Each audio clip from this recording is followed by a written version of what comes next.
Alright, so today we're attacking the big daddy of the noise and vibration issues. We're going to be taking apart the dash. I've got some material coming in tomorrow that's like this foam fabric hybrid type thing that's supposed to absorb sound really, really well.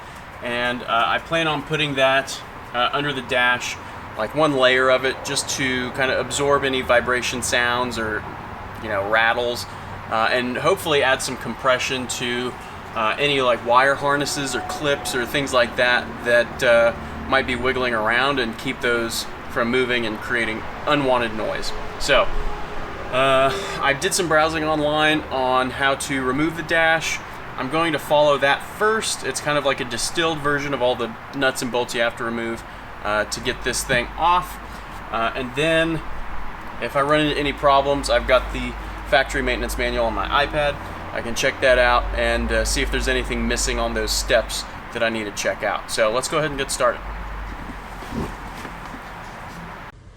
So first thing I did was take off the A-pillar covers. There's an airbag behind there, so be sure to disconnect the battery before you do that.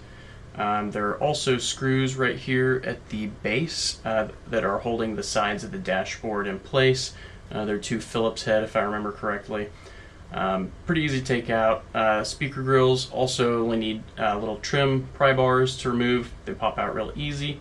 The hood over the instrument cluster is pretty easy to remove. It's just two Phillips under there. It's easier to get under there with a little ratchet and Phillips bit, which is what I used. The screw under the A-pillar on the left-hand side is under two plugs. It's also easier to use a Phillips head on a little ratchet. The trim pieces have a few Phillips screws under some of them, but they're easy to find. Just pry off the trim pieces that you can pull off. They come off really easy.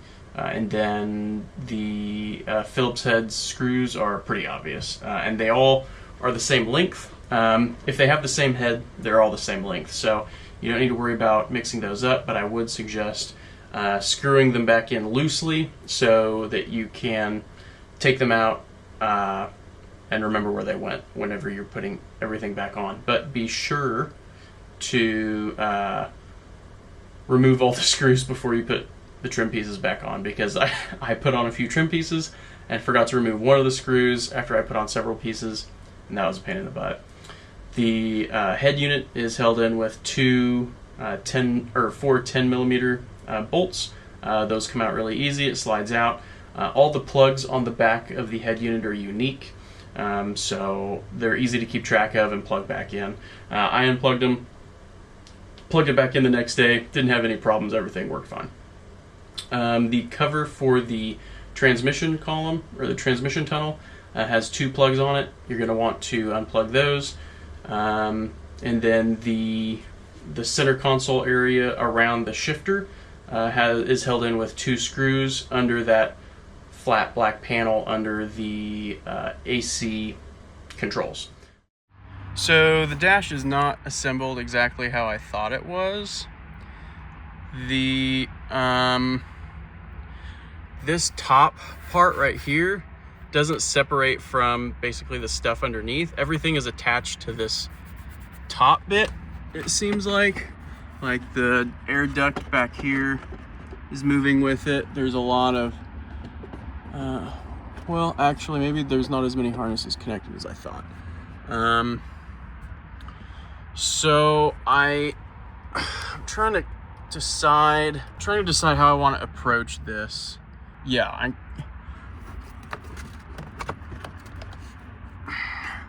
trying to think of what I could get to that could be rattling. Like, these harnesses have like foam around them, so I don't think those would be a culprit. There's plenty of stuff down there that could be rattling. I don't know.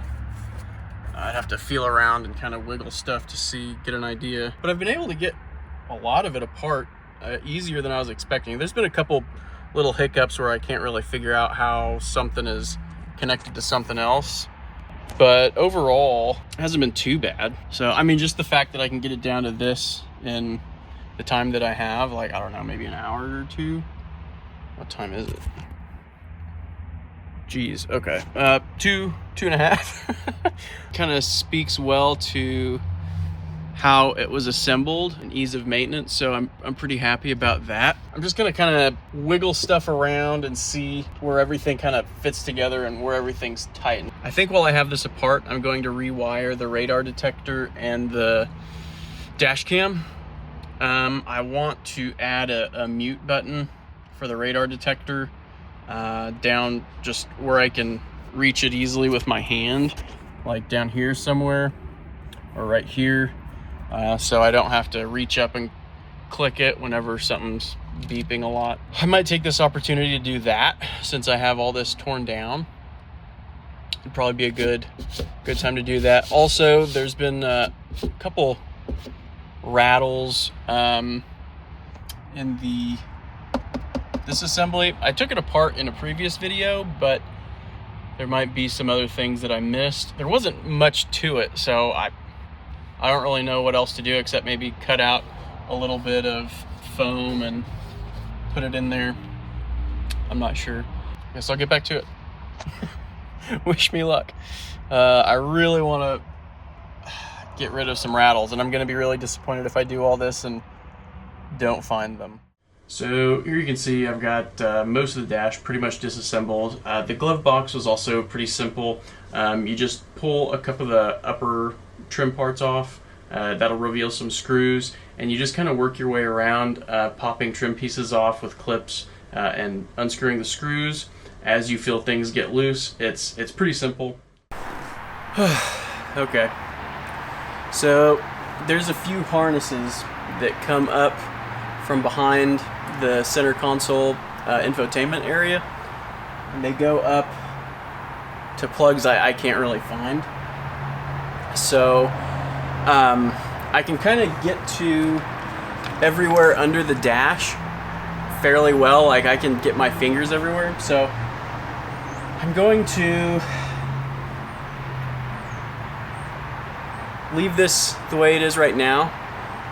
Tomorrow, when the material comes in, I'm going to cut out sections and push them up into the areas where there's space to try to kind of dampen the areas where there could be rattles coming from.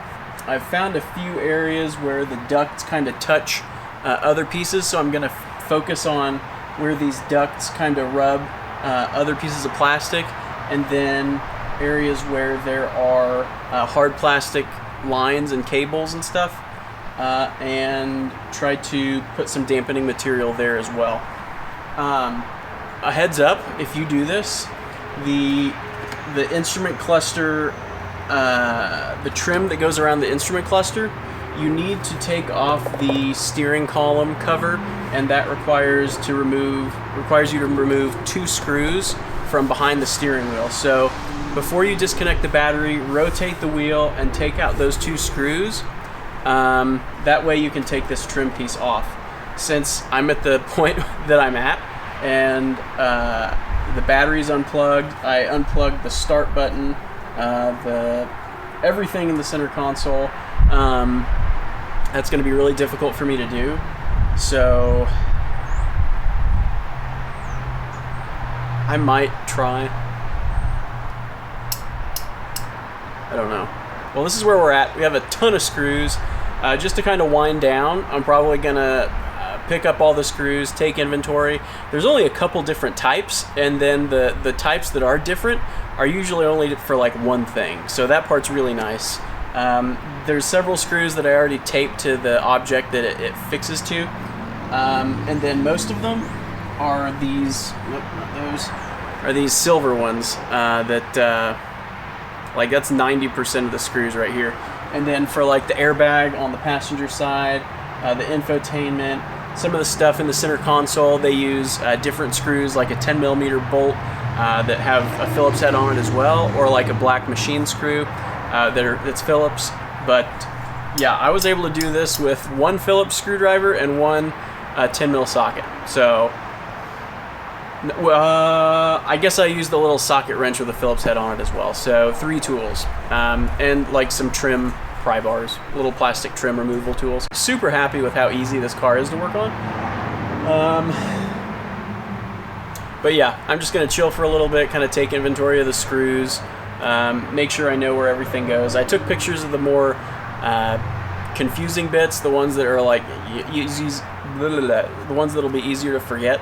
But yeah, I'm just gonna wind down, look at the screws, make sure I know where everything goes, and probably call it a day. And then tomorrow, when that material comes in, I'll start installing that as I reassemble everything, and yeah. Hopefully that'll eliminate some rattles. And I'm gonna look at this. I might do that tonight. So basically, I just decided to go ahead and, well, I didn't take my own advice that I gave you just a bit ago and screw in the screws back to the place where they're supposed to go as I was taking things apart, and instead I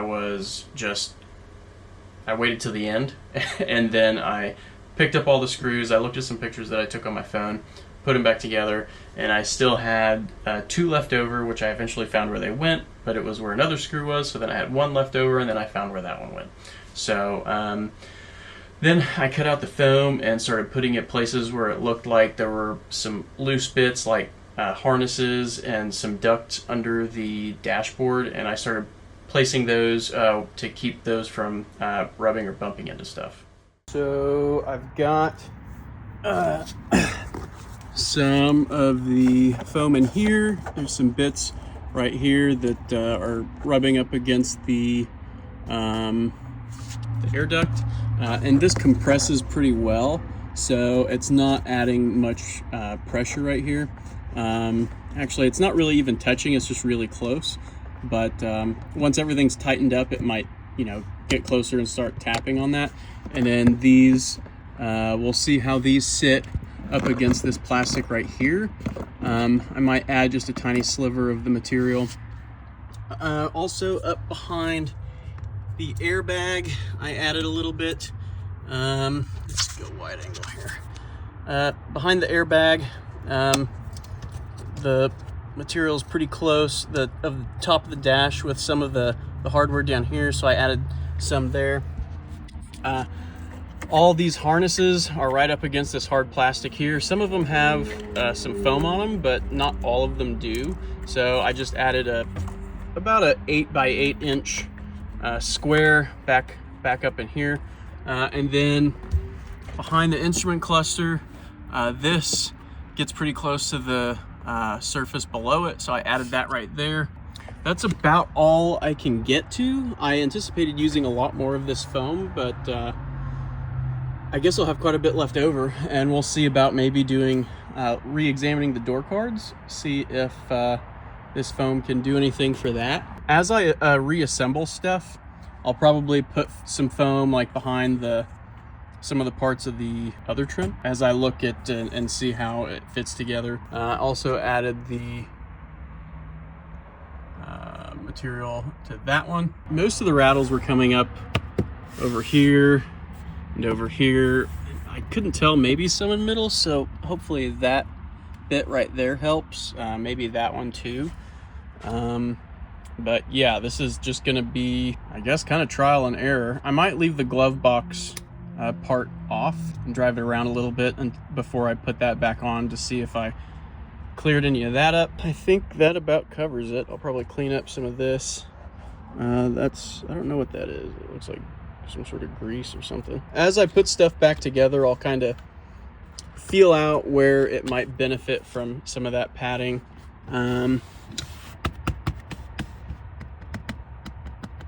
Actually,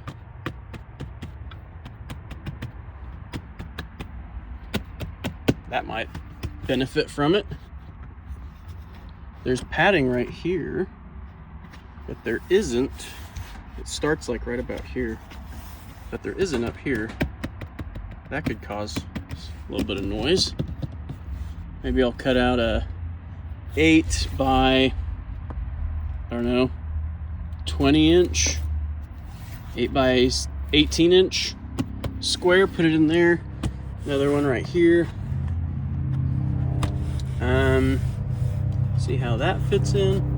So yeah, like I said, as I put it back together, I'm sure I'll find some more spots where that would be beneficial. So I'm gonna start screwing things back in. The hood above the instrument cluster has a lot of empty area inside of it, so I did notice some buzzing coming from it every once in a while, so I'll probably put like a square under that.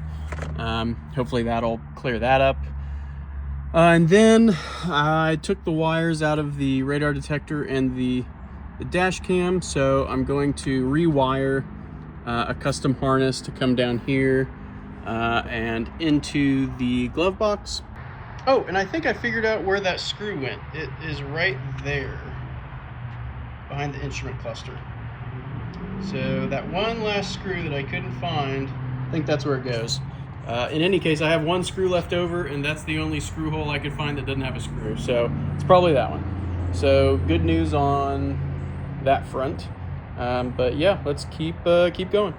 So then all that was left to do was to put everything back together. I put in some more foam next to the transmission tunnel under the carpet there. It just felt like that the surface under the carpet was kind of plasticky and it could tap on that metal surface. So I went ahead and put some extra foam there since I had quite a bit left over. And if your leg rubs up against it, now it's a little more padded. So yeah, easy peasy. I had to remove and reinstall quite a few trim pieces because as I would put it together, I would realize that something else needed to go under that. The glove box, the main glove box housing area, the bottom piece, is one of the first things you need to install, and then the air conditioning vents above the head unit is one of the last things that you install. So keep that in mind. I had to remove and put back in and remove and put those back in several times. So just a word to the wise. Also, remember to screw in the airbag back to the main frame under the passenger side on the door. That was one thing that I had put the screws back in, and then since I didn't have them sitting out, I didn't account for them. Fortunately, whenever I was kind of popping the dashboard, it made a pretty loud clunk, and I was like, crap, I didn't screw in the airbag. So I had to take all that back out, and then I had to screw down the airbag, and yeah, so got that fixed up, and it's all good to go now.